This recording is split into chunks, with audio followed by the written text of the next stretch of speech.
тем, как обсудить вопросы повестки расширенного заседания в правительстве, глава Ингушетии Махмуд Али Калиматов поблагодарил всех, кто принял участие в работе оперативного штаба. Он был открыт в новогодние выходные. Все возникающие проблемы специалистами решались оперативно. Огромное внимание уделили вопросам безопасного отдыха детей, которые выезжали на праздничные мероприятия. Впереди у нас месяц очень серьезный, и второй, и третий, до марта месяца. В этой части нужно внимательно вникнуть.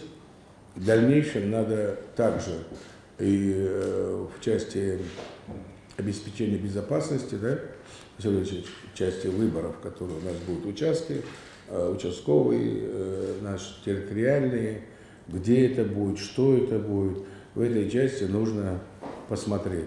Далее по повестке. Основной вопрос – подготовка к выборам президента России. От результатов проведения важного события напрямую зависит успешность ответа нашей страны на глобальные вызовы. Предстоящие выборы приковывают большой международный интерес. Глава региона отметил, все должно пройти максимально организованно. О ходе подготовки подробно рассказал председатель избирательной комиссии Ингушетии Муса Евлоев. Выборы пройдут 15, 16 и 17 марта.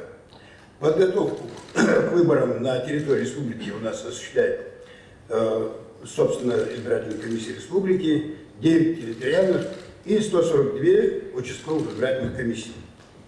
Естественно,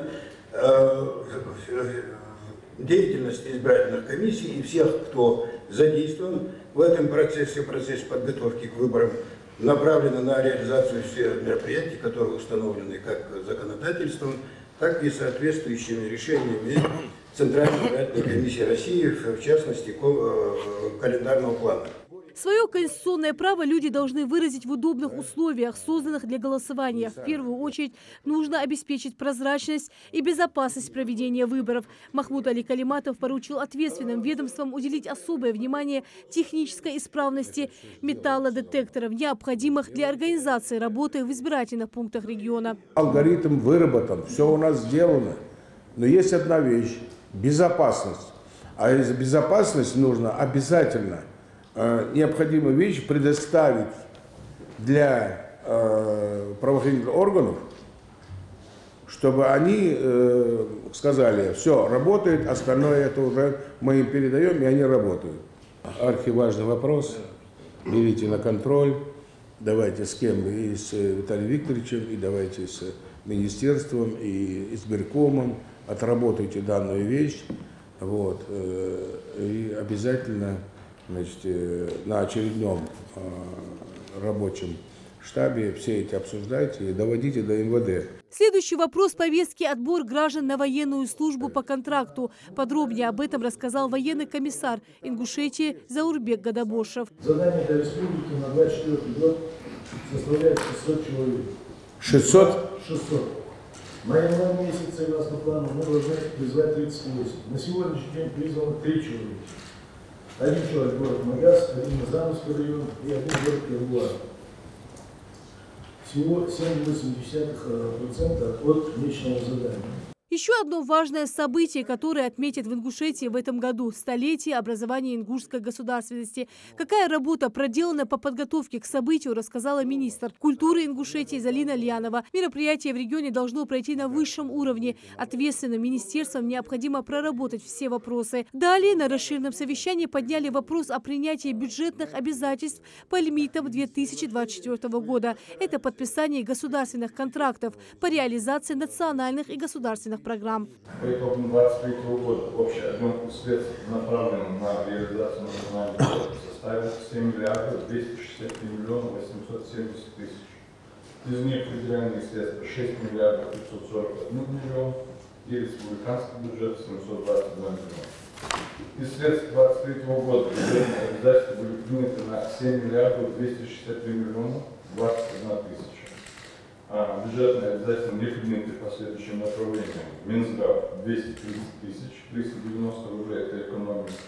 И по линии комтуризма 618 тысяч, тоже экономика. Кассовое исполнение на 1 января 2024 года 7 миллиардов 215 миллионов, что составляет 99,3%. Глава Ингушетии Махмуд Али Калиматов указал на необходимость тщательного контроля при выборе подрядных организаций, которые возводят в Ингушетии социальные учреждения. Жители республики должны учиться и работать в качественных зданиях. Глава региона отметил, что из-за допущенных ранее ошибок многих подрядчиков условия в некоторых объектах не соответствуют ГОСТу. Вот представь себе, в них нет вентиляции. Принимали, да? Акты подписывали.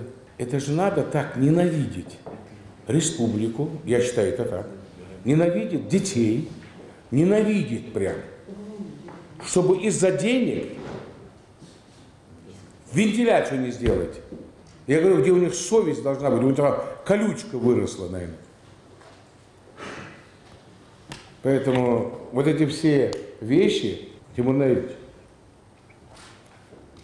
надо писать, и пусть прокуратура, вот эти все организации, я вам сказал, поднимайте, и пусть они, понимаешь, и те среди них есть, которые потом еще на конкурс идут и еще там мешают нам. Обсудили на совещании и вопрос реорганизации и ликвидации государственных и муниципальных предприятий в Ингушетии. По вопросам повестки Махмуд Али Калиматов дал соответствующие поручения. Рина Сычева, Султан Булгучев, Новости 24.